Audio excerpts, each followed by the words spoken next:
All right. Good afternoon. At least it's afternoon here in Colorado, and welcome to our latest mental health and wellness panel, Unraveling Legacy Toxicity, Navigating Dysfunctional Environments. My name is Christine Krieger, and I'm the professional development consultant for the Colorado State Library, and I'm going to be your tech support for this session, as well as helping to monitor the chat as we move through the session. The session is being recorded, and we also have Zoom auto captions enabled that you can turn on or off as needed. Feel free to keep your video on or off as you feel comfortable, but we will ask that you remain muted until the open Q&A portion. And just for your knowledge, the chat for today will not be part of the recorded archive, so do feel free to ask questions and share your thoughts as we go. Oh, and I'm going to mute for whatever reason today, people were not coming in muted as normal. Something changed in my Zoom settings. Um, but with that, it is my pleasure to turn the session over to Kat, who is going to provide just a little bit more housekeeping details and introduce our panel. Hi there. So before we can begin today, I want to acknowledge that this content is going to be kind of heavy and it could be depressing. So do what you need to for your self-care. So some of our topics we'll be discussing are job satisfaction, low morale, constructive criticism of the profession, and negative workplace culture.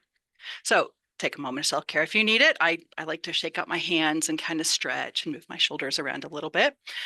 Just a reminder, we are recording, so if it gets to be too much, take a break, come back later, it'll be there. So this session is intended to talk about legacy toxicity because it exists in all organizations. We do ask that you avoid doing any trash talking about current or previous organization and really think of it more positively as a lessons learned opportunity. So before we dive in, I want to remind you that everyone can make a difference. Each of you showed up here because you care about your coworkers, our patrons, and our community. So that says a lot. So at this point, we'll introduce our panelists, and I'll go first. I'm Kat. I use she, her pronouns. I'm the manager of patron experience design and the Lakewood Library at the Jefferson County Public Library in Lakewood, Colorado. So I started in libraries as a volunteer in 2008, and I realized I've had 7 positions in 2 library systems over the past 17 years. So I worked my way up, and it's been a fascinating experience. So I'm really excited to hear all of your thoughts and your questions. So now I'll pass it over to Hannah Renee. Hi, I'm Hannah Renee. I use they, them pronouns. I'm a library technician over here at the University of Denver, here in Denver, Colorado. As someone who is not necessarily in a formal leadership role, I'm kind of here to offer perspective on how paraprofessionals and staff are affected by legacy toxicity. I've been in libraries for a little over 8 years now in a variety of roles, some public, some academic, a law library. I've worked front of house and back of house. So I'm excited today to be here, not only as a panel member, but also a listener to my fellow panel members, and learn from all of us here today.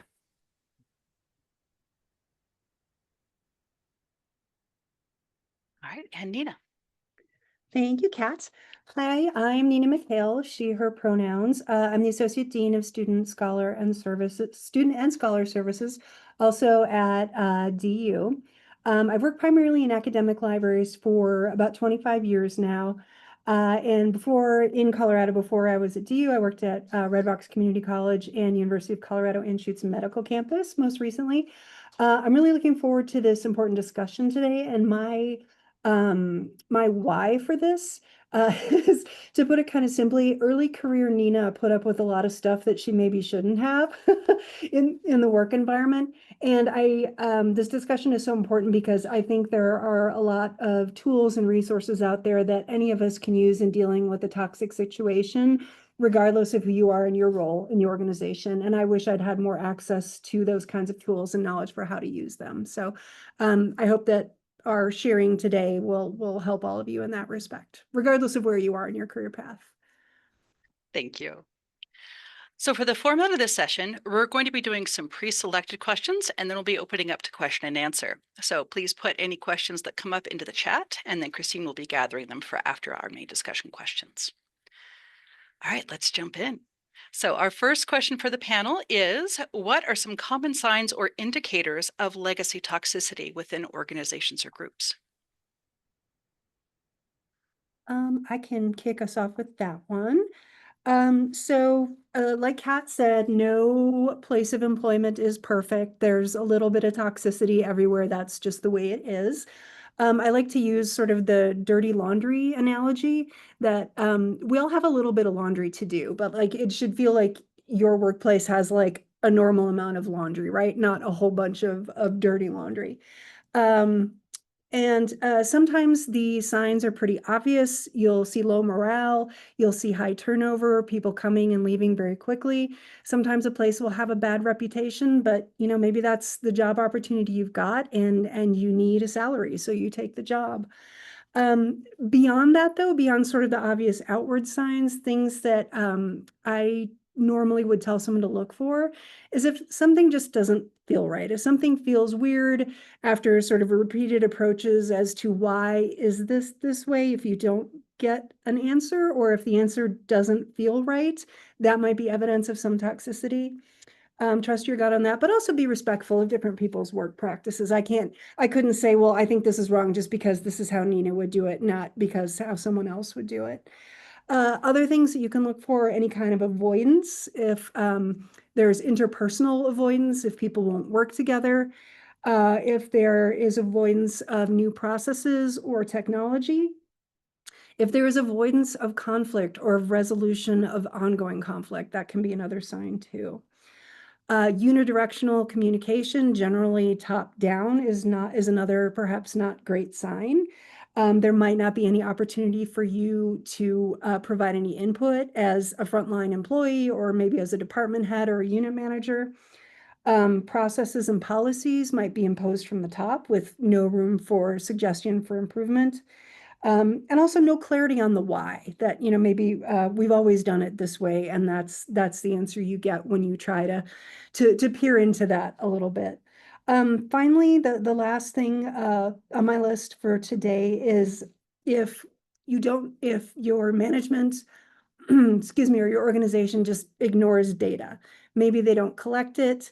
Maybe they don't use it for decisions. Maybe it's not even collected and shared, or worse, maybe it's distorted and used to sort of drive the existing toxic narrative and not resolve things or make things better.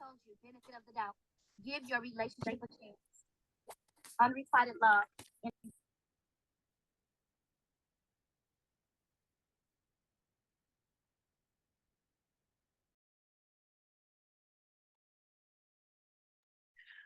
All right, let's move on to question 2. Thank you for that. That was really good. So can you share any personal experiences or examples of legacy toxicity that you've encountered?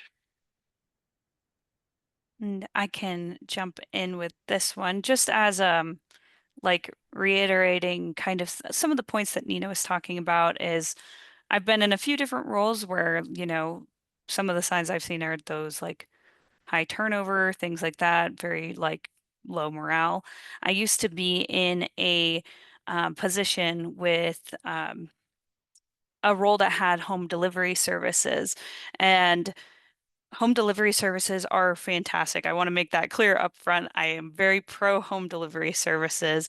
I think it's such a great way for accessibility for people who cannot get to the library to be able to still access those resources. When I entered into the position, a very paraprofessional position, very much just library technician kind of role, it was a part of our department that had previously only ever been handled by one person. And that person then became kind of the supervisor over the entire home delivery system. And so it was myself and another employee who were hired to take on part of this. And because it had used to be only on one person, it was very much tailored to like what she could handle and what she felt was appropriate. And so I think there was some growing pains in terms of bringing on extra people. So there was a lot of last minute scheduling over a very large coverage area. This was like a district library that handled an entire large county. And we would often find out within 5 minutes of our home delivery shift when we were going to be going to different places. And we were using our own personal vehicles, and we did get some gas mileage stipends for that, but it wasn't fully covered. And so you didn't often know if you were just going down the block or if you were going to be driving for a couple of hours that day. So we were also, because this was something she was comfortable with, we were told to go into patrons' houses and kind of set up their books for them on shelves and things. And that kind of brought in a bit of a safety issue and a bit of a discomfort on our end. Of course, she had established relationships with some of these people, so she knew them and trusted them, but we didn't.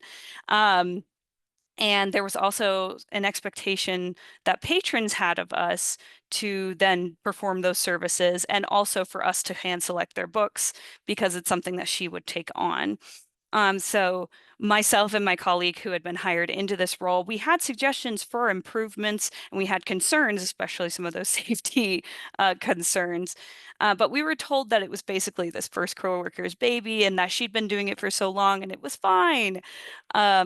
And that things couldn't change. And that caused a lot of job dissatisfaction. I know I have since left that role. My coworker who was in that role with me has since left that role.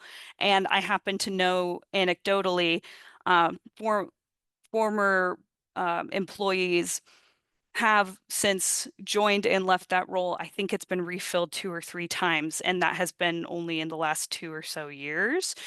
So they often would cite the home delivery system and how it was set up as reasons for them leaving that job. And so it kind of goes to show is like we have these like legacy toxicity things in place that are like, oh, well, we've been doing it this way.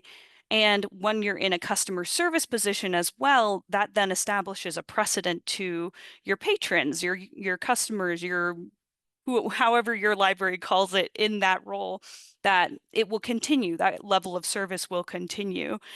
So I understand why that can be kind of tricky to then change things up. But at the same time, when things like safety and discomfort and wear and tear on your own vehicle are involved, that can lead to a lot of employee dissatisfaction. I know that that was one of the reasons I left the role too. I don't know if I mentioned that, but I read a great quote one time in a book about library outreach, actually, and it was, we've always done it that way, is an abdication of responsibility. And that has really stuck with me. I So, like that a lot, especially yeah. for outreach.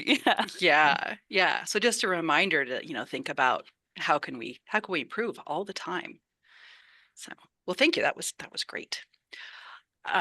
Let's see. So our next question is, what role do organizational structures and systems play in perpetuating or mitigating legacy toxicity? I can take this one. So any structure can be toxic. I think we all probably understand and accept that. This shouldn't surprise us in libraries, and within academia or within whatever unit a public library system or branch could be. We're still fighting to escape a lot of the legacy structures of misogyny, racism, homophobia, all those things from our past. So we're still really working to get beyond that. It shouldn't surprise us that those little kind of fingers still kind of reach up and hold us back. But some of the examples, I'll list them and then I'll go into a little bit further detail. Some of the examples I thought of working on my response to this question were org charts, annual evaluations, things that we just accept like that are part of our normal day-to-day life. So org charts, evaluations, even just the categories of employees. But Hannah Renee is going to talk more about that. So I'll let them cover that. And also people's lived experiences, people who've been in a position for 2 years, 10 years, 20 years, that can also cause some structural issues too. And I'm not pointing blame at those people. It's just that their experiences bring something to the workplace as well. So going back to the org chart, a lot of times org charts are based in historical workflows and they don't make sense anymore. If we went back and pulled the org chart from DU in 1985, it would not make any sense at all. and it changes really fast. For any of you who've ever been involved in hiring, it's insane how quickly, well, we just hired for that job 2 years ago. Nope, the position description needs updating because things have changed. It's always a good opportunity to look at your org chart too and make sure it's still supporting what you need and not clinging to some old structure that could potentially turn toxic. Sometimes there's some weirdness in the org chart. To put it frankly, sometimes an org chart is changed because people don't get along or because groups don't get along. If you are a supervisor or a manager, please never ever do that. Please deal with that conflict head on and resolve it. That puts interpersonal conflict ahead of all of your common mission for the organization, and it puts workplace happiness on the back burner behind a conflict that might be difficult that you don't want to deal with. Let's see what else. There can be within the org chart, within the broader organization, sometimes how you are treated as a paraprofessional, sometimes how you are treated as library faculty, or if you in an academic environment are not faculty, even though you're in a professional librarian role, sometimes how you're treated and included or not included can contribute to that toxicity.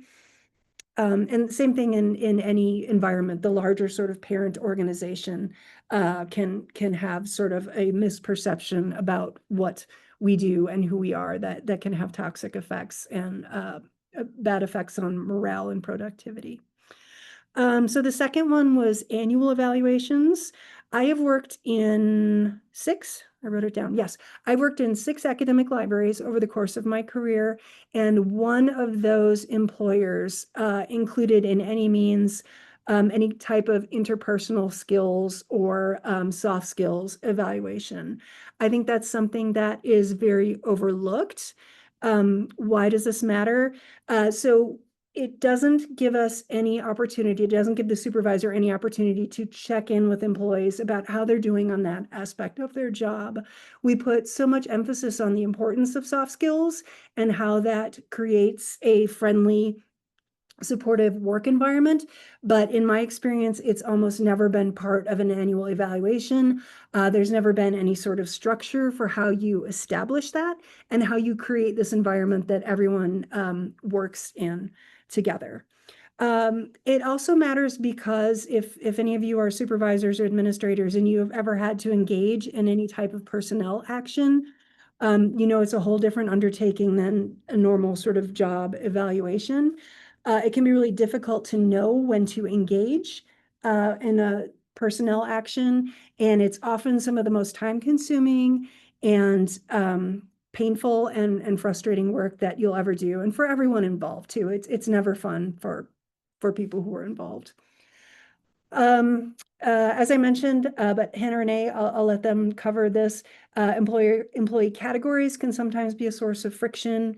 It can also be the case where I worked in one environment where there were tenure track faculty and non-tenure track faculty, and there was a lot of friction there. Anytime you divide people into groups, you need to be clear with expectations, what everyone does, to prevent sort of assumptions and kind of bad blood between the groups. I don't think anybody goes into a situation with the intent to say, I'm going to be mean to all staff people, or I'm going to be mean to all faculty because I'm a staff person. But when the expectations aren't clear, that can happen. And another important thing to do is just to ensure that all groups have some kind of representation. Here at DU, staff have staff council, faculty have different faculty governance bodies that sort of take care of the larger groups, which can sort of help provide support and prevent that toxicity from creeping in. One other comment about this is I note that we tend to, and again, this is not DU, none of what I'm saying is specific to DU. We tend to sort of repeatedly revise existing procedures, policies, manuals, that kind of thing, rather than maybe trying to try and make a clean break. One example of this is our, okay, so this is DU specific, but the document itself is actually not that bad. It's our faculty guidelines. The date on the front of it dates to 1981. I was 10. and it has been a very heavily revised document, but and it's important to note that revision, and it's important to have sort of the historical record of those kind of documents. But maybe, there's a time when you're clinging to a structure that doesn't inform what you need to do anymore. Finally, one more thing, and then I'll wrap up my answer here, is people's lived experiences. A lot of us have sort of unresolved trauma that can put up barriers. I may feel, hurt because I did something this way, and now it's different, and it's not as hard for someone else, or the sort of I walked uphill both ways in the snow argument, and people don't have to do that anymore. Well, there's probably a good reason that we're not making people walk up walk up the hill both ways in the snow anymore. But that doesn't mean that the person who experienced that or had to relive and work within these sort of toxic policies and environment, that doesn't mean that they're not affected and that they're not sort of carrying that trauma forward. So, we can work to be a rigorous environment, but also to provide equity and a fair sense of workplace in all that we do. So just make sure that if you are again a supervisor or manager and you sense that kind of trauma, work with your people to sort of work that out, because it makes me sad to think of people carrying those experiences around too. I don't want anybody to be upset at work. It's never happy 100% of the time, but anything that I can do to help someone sort of move past a trauma like that, I will try to do. Yeah, speaking to that last portion too, I think it can be such a breath of fresh air to have like a supervisor who does listen to you. If you like, I feel like so many of us, if you've had like a bad supervisor in the past, oh man, it takes a lot to detach from that. And so having one who is actively like, I hear you, I'm with you, we're gonna work through this. I know from my own experiences that has been huge, especially having a supervisor who understood like my own needs of like when I would need to, like I had a supervisor in the past who anytime I would take my sick time, my accrued sick time, would push back and be like, "Oh, are you sure you can't come in? Oh, are you sure you can't? Are you sure you don't need to?" And that would cause this awful effect of like, I can't take the time I need to be healthy and take care of myself and take care of my family. Some of those instances happened during certain family emergencies too.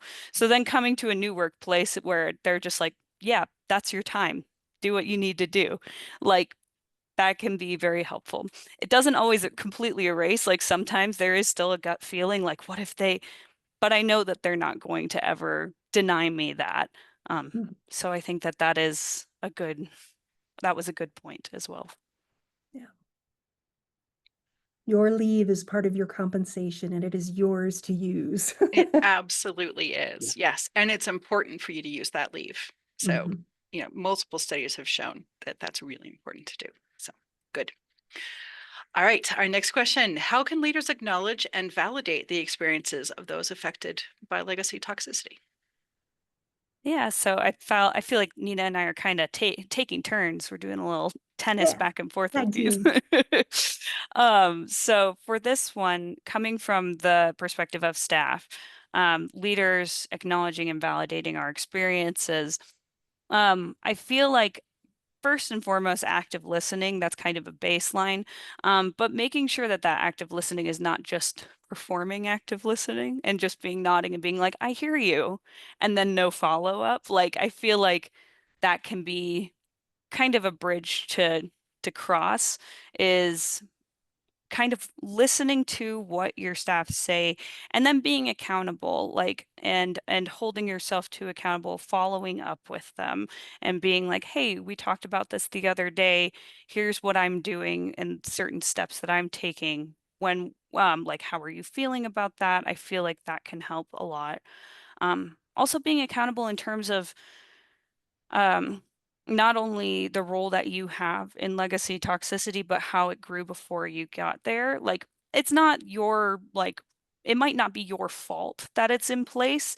It might be more systemic and more a part of the legacy, but it will, like, as a manager or supervisor or somebody in that kind of position of power, owning up to, like, hey, I know that I'm a part of this. How am I going to be the one to change it? I think that makes a huge difference. Like I was saying before, like, coming into a role where I have a supervisor who does now openly, like, listen to me and let me vent and let me air frustrations, and then actively will say, okay, what are some projects we can work on? What are some things we can do to help fix, like, this thing that you're upset about? I think that really helps make it a more active process.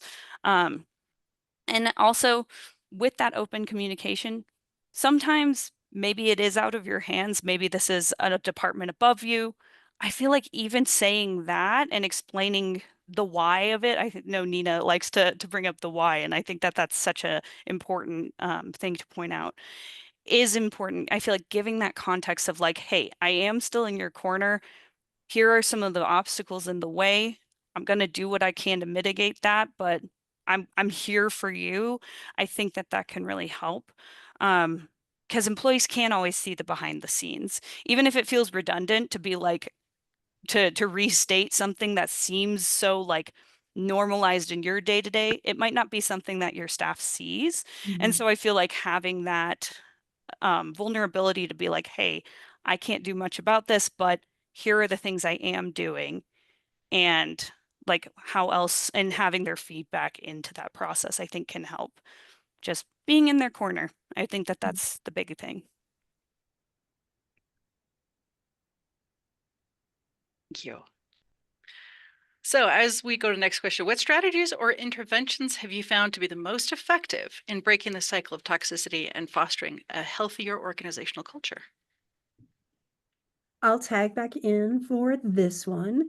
So it was really appropriate. I saw something on social media last week. I wish I'd grabbed a screen capture of it or tried to figure out the source of it.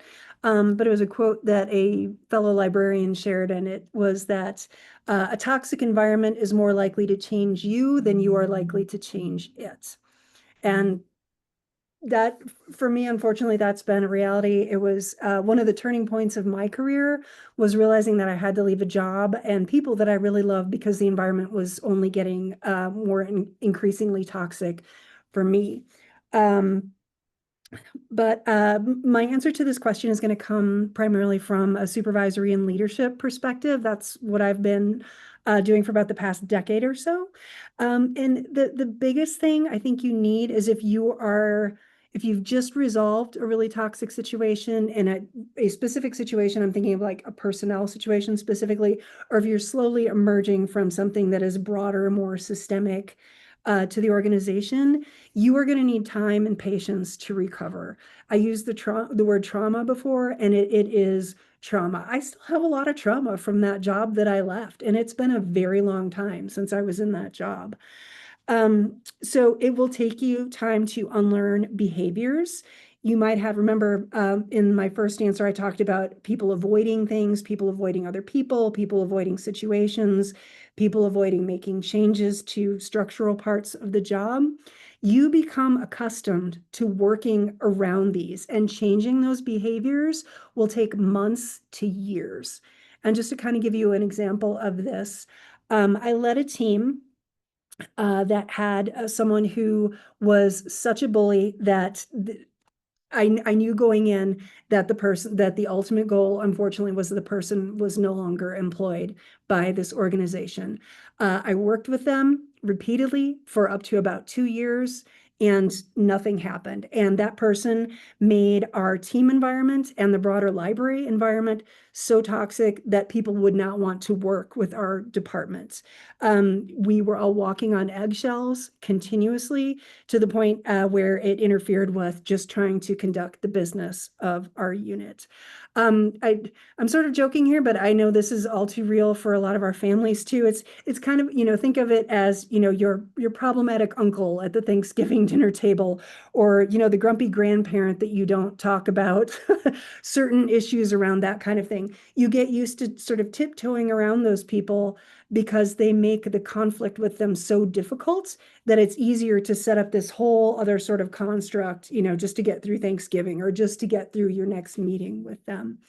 So time and patience, if you're emerging from this, it really takes a lot of time to undo a lot of that toxicity.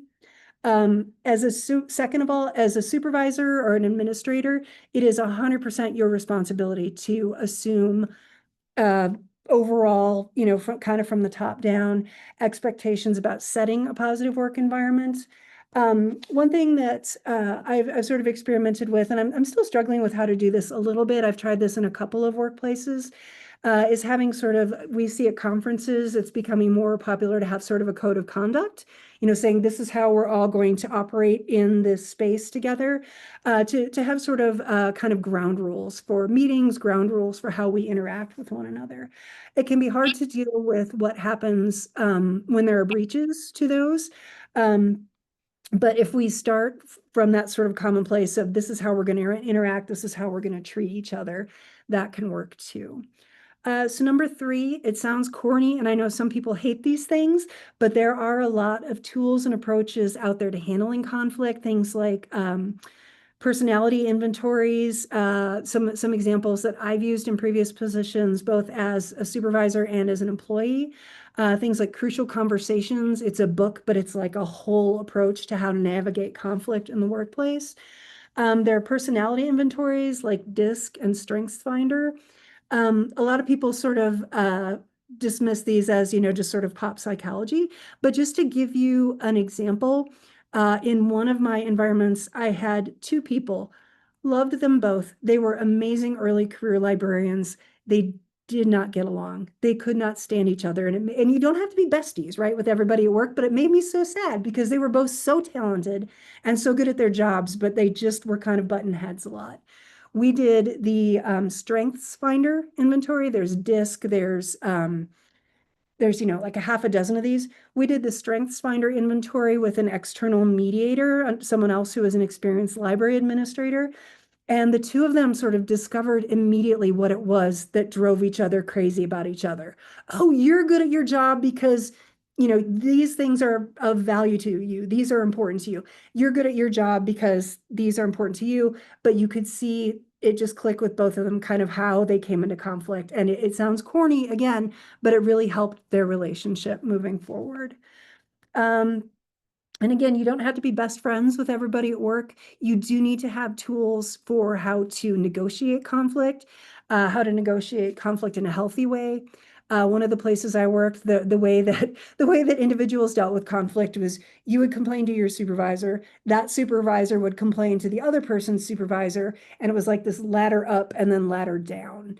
And things like Crucial Conversations and these tools and these resources make it so that you can, you know, avoid sort of the supervisor ladder and just engage with the person that you're in conflict with. It's, again, you don't have to be best friends. You don't have to agree on everything. You have to work together in a way that supports a positive work environment and refocuses not on what you're both upset about, but on what will be the best thing for the organization. That's not to say that you should tolerate abuse, though. And then finally, speaking of tolerating, if you are a supervisor, if you are an administrator, just don't tolerate inappropriate behavior. It's difficult to confront. It's difficult to know when and how to engage. There are resources like in academic libraries and also public libraries, you might have an ombuds office, you might have an HR department. The old adage is that difficult people are difficult because it works for them. It allows them to exert and maintain control. And in some cases, maybe avoid work. Maybe they don't want to do it the new way. And so they know being difficult, they can keep things the way it was, and we can stay with the toxic old way. But again, if you are a supervisor, if you think you would like to be a supervisor or a manager, you do need to understand how to work with HR, how to work through those, again, incredibly time-consuming, incredibly painful processes, because that is one of the number one sources of toxicity in an environment is conflict that is left unattended. I feel like one of the tools that I've used is when I have some kind of a knee-jerk reaction, I think about why am I reacting that way? Yeah. And what is my responsibility in this situation? And that's helped a lot because I'd start then thinking about, wait, this is my expectation of what was going to happen that I'm now putting into this situation. Mhm. And this is not the same situation. So I need to really look at what I'm doing. So Yeah. not that all of that is is your fault or anything like that, but Right.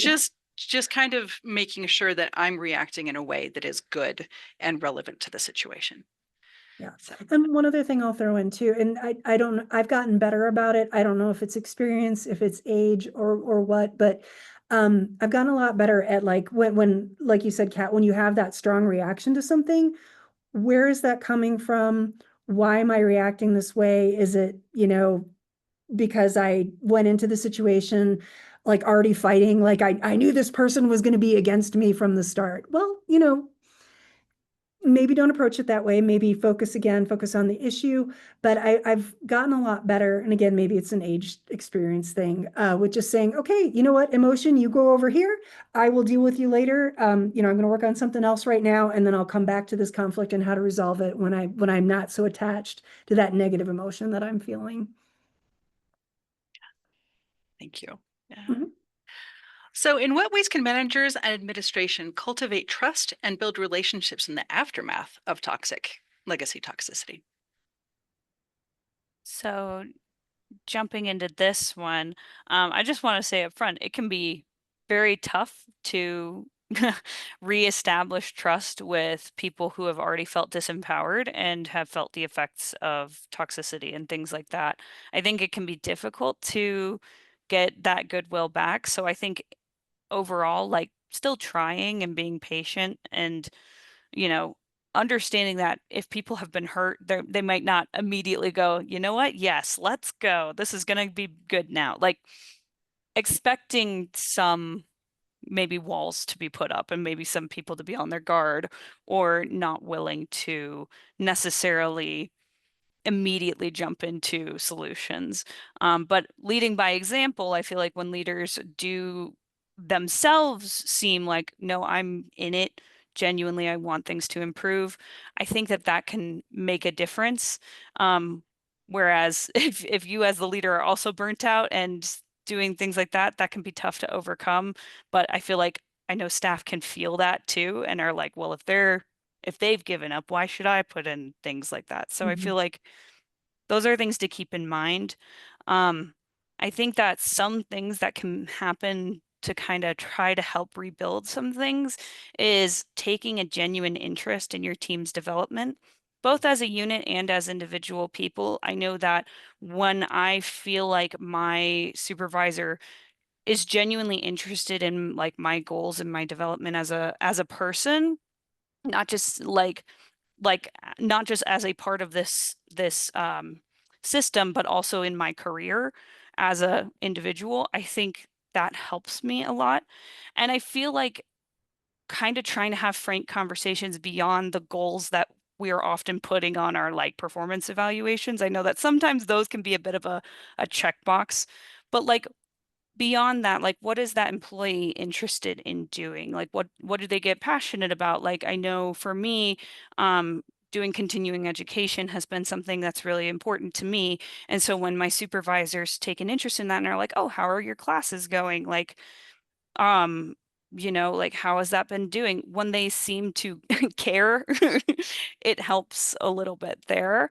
Um, I think regular check-ins help a lot. I've had workplaces where I maybe talk to my supervisor like once for an annual review formally, and that's about it, other than like just chatting here and there in the day to day. I do think that having like more regular, like we're gonna sit down and meet and just see how things are going, could be like 5, 10 minutes if there's not a ton to cover. But just I think having that kind of arrangement and knowing that it's routine and can come up Mhm. regularly, that helps me as well. I think also being the squeaky wheel, staff might not feel the same level of job security as supervisors, so they might not feel confident to push for organizational change in the way that supervisors and managers might.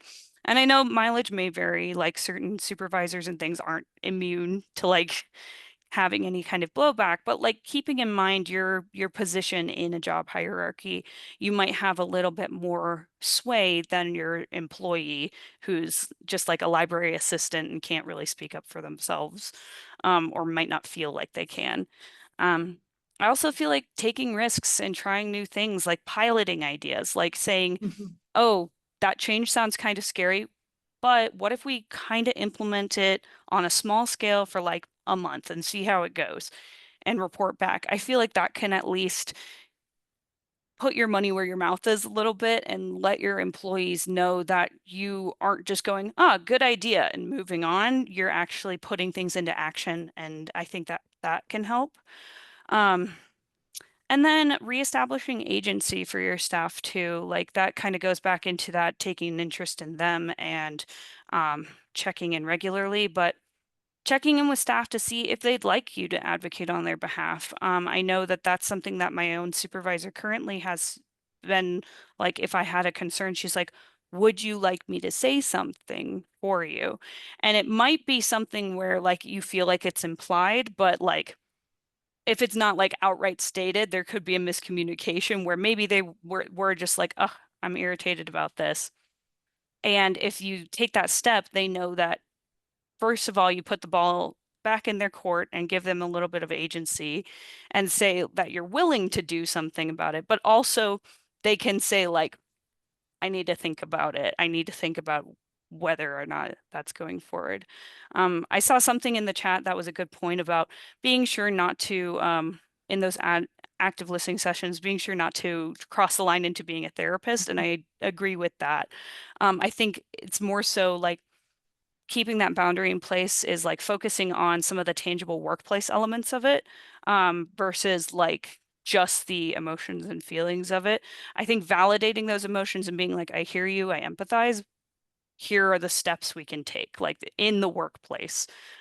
Because obviously, I mean, unless some of us went back to school and got separate degrees in therapy, shout out to you, but like not all of us are therapists or trained to handle like things like trauma directly. But what we can do is, try to work together and work through some of those things and give staff a little bit of power in situations where they might not feel as powerful. I wanted to comment a little bit too on the venting thing because I noticed that go by in the chat too. I had a conversation with a colleague who's a fellow associate dean at a large state school recently, and they had a building change, like massive building change, just like imposed from the university administration on them. So they had no choice in the timeline, no choice in how any of this was happening. So they just had to make it work. And it got to the point where she is the AD. She actually had to ask people, I need you to stop venting. I know we're all very frustrated by this because she was just so overwhelmed because she would be having one-on-one meetings with all these folks sharing the frustration. And she was frustrated too, because keep in mind, she's dealing with the same situation and she's managing, in her case, half of the staff through it also. So she actually pushed back a little bit and was like, I know we're all upset. Here are some other resources for you on campus if and feel free to talk to one another. But as your AD, I need you to stop venting to me about this. I need us to find solutions at this point. And she made sure that she was not downplaying how frustrated everyone was. She was vulnerable and shared her own frustrations through it as well. But it is okay to draw that line too, if you need to. And so, sometimes it happens. Sometimes people vent at you, even if they're a peer, right? You don't always. It's not always just because you're a supervisor. Yeah, and to avoid the therapy, just you can refer to people to HR. You can refer them to ombuds. Um, I don't know that I would ever say you should get a therapist, but I have a therapist. Therapists are wonderful. We should all have therapists. But yeah, I would refer to resources if it were sort of crossing the line. And again, I don't want people to be that consumed by negativity in the workplace. That makes me sad. I want to find a way, if I can help you deal with it, great. If it's beyond the capacity of what I can do, because again, I don't have that extra graduate degree that like Hannah Renee mentioned. If you can refer to employee wellness resources, that works also. I will say it does kind of help sometimes to hear that leaders are also upset by things. I think that there's so often Yeah. a tendency to be like to put on a brave face. And, Mhm. you know, obviously don't just start screaming and yelling at people, but like be admitting like when like our dean will admit like I'm not happy about this either. That helps, I think. I'm like, okay, great. So like Yeah. we are on the same page. It's just, yeah. Yeah, there was one point in a library all meeting recently where our dean said, "This whole thing is just stupid, but let's talk about it, about the state of the world, And that helps. burning as it is." And it sort of broke the ice, and it made a really difficult topic a little easier to digest, because we realized that we were kind of all in it together.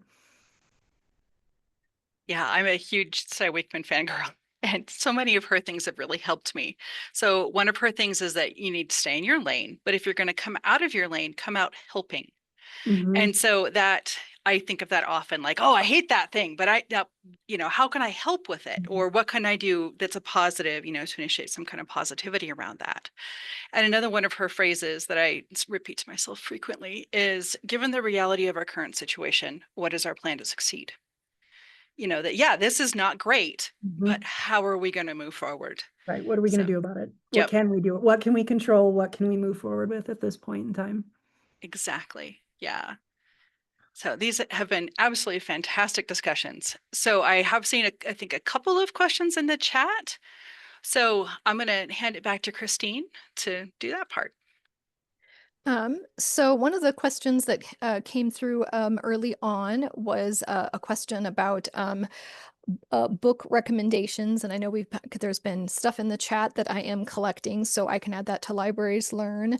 And Kat has listed a couple, and Alejandra listed one in chat.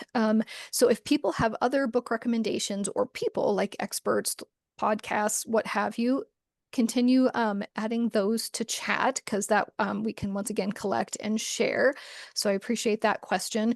We also had, and I want to get back to the question if I can. Um,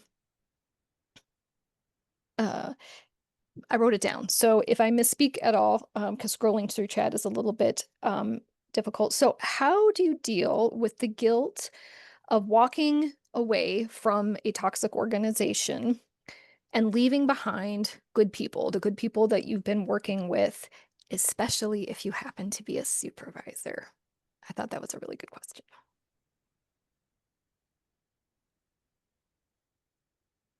I mean, I can't speak to the supervisor portion of it. But for me, it was leaving a previous workplace. It was really hard because I did love my position and a lot of my team. Um, I think I was fortunate in that a lot of them were pretty supportive of me. They knew that it had gotten a little like not just the home delivery stuff, but certain things about the role had Mhm. gotten toxic for me personally. And so I was fortunate that they were pretty supportive, but I did still feel that guilt of like, I knew that they were going to be short-staffed when I left. I think at the end of the day, like not to advocate for too much selfishness here, but you do gotta kind of watch out for yourself too.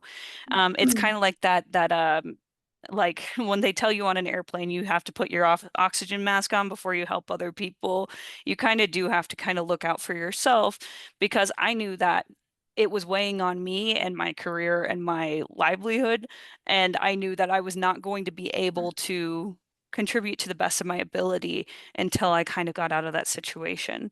So remembering that, but also remembering that they might not be your coworkers anymore, but they are still your colleagues. I know the library world can be pretty small at times. So if like it doesn't mean that those bridges are gone and burned in a way, like still checking on them, saying like, oh, how are things going? Oh, are you going to this conference? Like how have I have this program I designed. Do you want it? Like kind of things like that of like, and I mean, that's not required. You don't have to like keep in touch.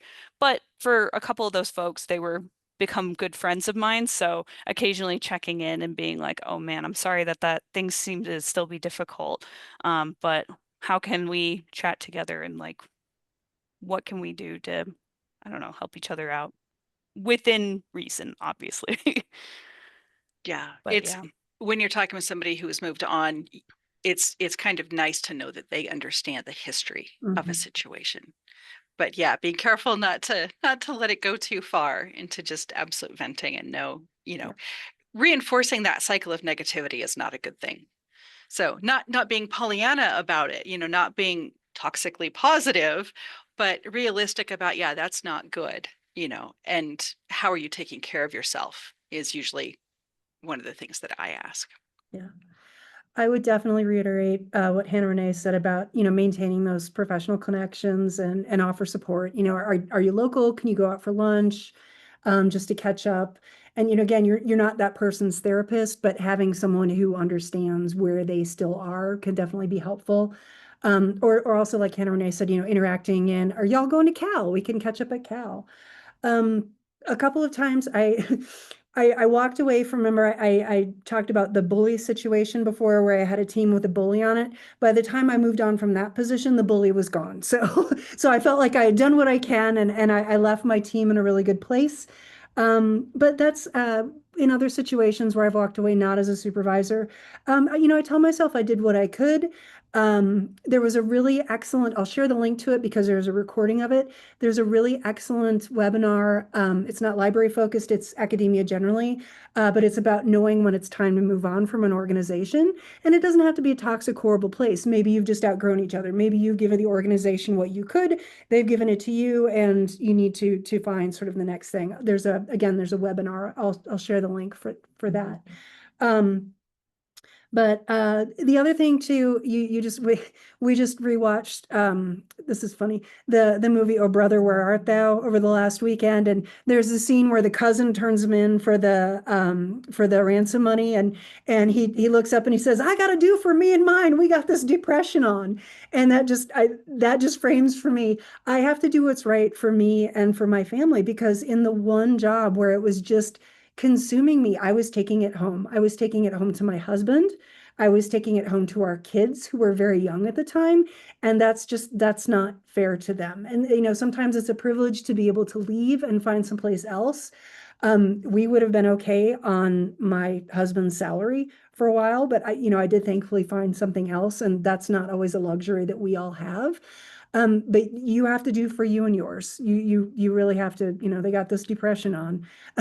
You really have to take care of yourself first. And, again, if you can walk away as a supervisor, knowing that you did what you could, hopefully the people that you supervised feel a sense of sort of goodwill towards you, but then also understand that you're protecting yourself. And again, maybe your family, you're protecting your own mental health by walking away. So we did have another question. Do you have thoughts about working through this kind of legacy toxicity when the organization might think that the problems were due to specific staff members who may be gone and not overarching issues? So thinking about balancing moving forward from crummy times, but acknowledging that what behaviors are lingering and still need to be addressed. I think that that's such a good question. And if I'm interpreting the question correctly, it sounds like previous employees are kind of being used as a scapegoat versus like actually focusing. And I feel like talking frankly about like, okay, even like if they're not listening to reason that like, oh, it clearly wasn't that person because these issues are still here. I think reframing it as like, here are the issues. And even if they caused it, like maybe like throwing them a bone and being like, even if there's still echoes of this, what are we going to do about the things? I think trying to steer the focus to like almost even a bulleted point, like I don't know, like maybe they thought that they messed up the time card schedules and how they recorded that. Okay, but the time card schedules are still a problem. How do we fix that? And like trying to look forward versus back. I'm not sure if I have like better ideas beyond that though. Maybe Nina can chime in or Kat even too. Yeah. Either one. I agree 100%, Renee. And like I said before, it takes time and it takes patience. Once the bully had been let go from the organization, my team, we would still tiptoe around topics or behave certain ways in meetings that were our way of coping with this person before so that they would not, have an outburst in the middle of the meeting that would derail us for the next 45 minutes. And it's the same thing like with that family member analogy. You get used to how you walk on eggshells to avoid conflict, where the conflict is so painful and so awful that you build up all these structures around it. They can be sort of ghosts in an organization, right? These people who've moved on or who are no longer with the organization. I think there are two things going on here that are important.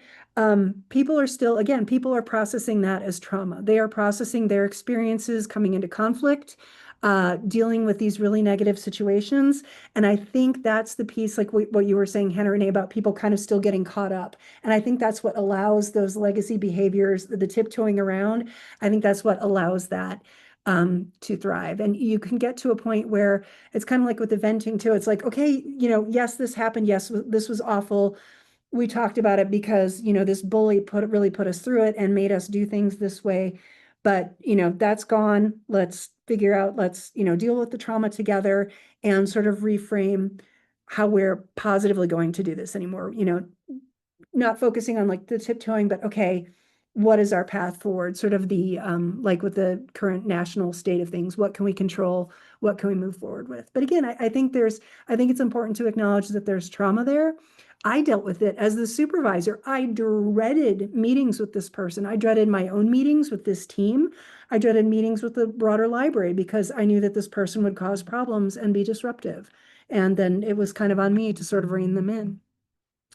So again, just acknowledging that, giving time, giving patience, and just the calm, the understanding that, we don't have to do this anymore, and stating affirmatively, what are we going to do to move forward? I also feel like asking questions like, can you help me understand why, why you want it done this way, or why you feel very strongly, but approaching it in a, I want to help you, or I want to help the situation, again, coming out of your lane, helping, I think is important.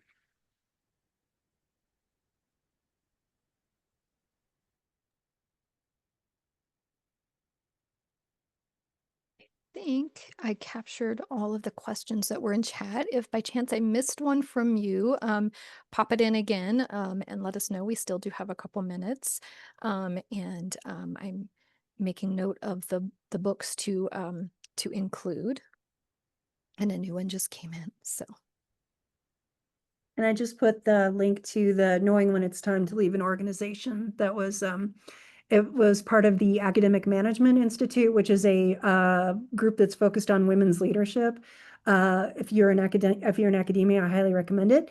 It's Colorado and Wyoming. This was a webinar done by Leah Franklin at School of Mines and Janelle Oberlander, who is the president of the Gillette Community College system. So it's academic focused, but there is plenty of great advice about when it's time to move on.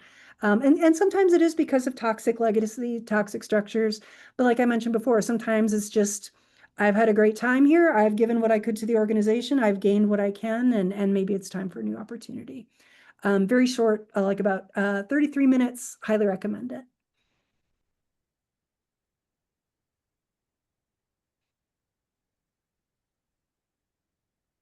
we have just a couple minutes left. Any last minute questions?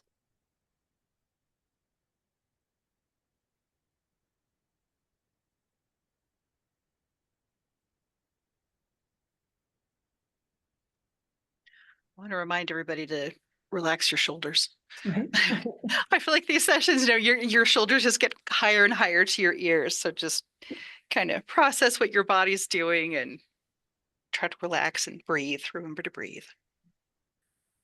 The other one I've heard, Kat, is take your tongue off the roof of your mouth because you tend to push up on the roof of How your did mouth. you know? It's so true. It was just Yes. I remember reading that. I was like, I don't do that. Oh, I'm doing that right I'm now. doing that right now. Unclench your jaw. Yes. Yeah. All right. Well, I'm not seeing any other questions, and people are starting to say thank you. So before we end for today, I want to thank everybody who joined us today. And we had some great questions in the chat, lots of book recommendations. So I'll make sure to get those posted. Somebody had asked about the recording of this session. So, yes, we did record this session. The chat is not part of the actual archive, but I have grabbed it so that I can get all of the book recommendations. Those will be added to Libraries Learn, and hopefully by Thursday, everybody who registered for the session will get a link to the archive, which will also be linked with all of the book recommendations. On top of that, I want to thank our panelists for today for sharing such great information, some of their experiences, being vulnerable with us. I really appreciate their taking their time out of their day to join us for this session. And once again, I wish everybody a great rest of your afternoon. Thank you guys so much. Thanks, everyone. Bye-bye. Thank you.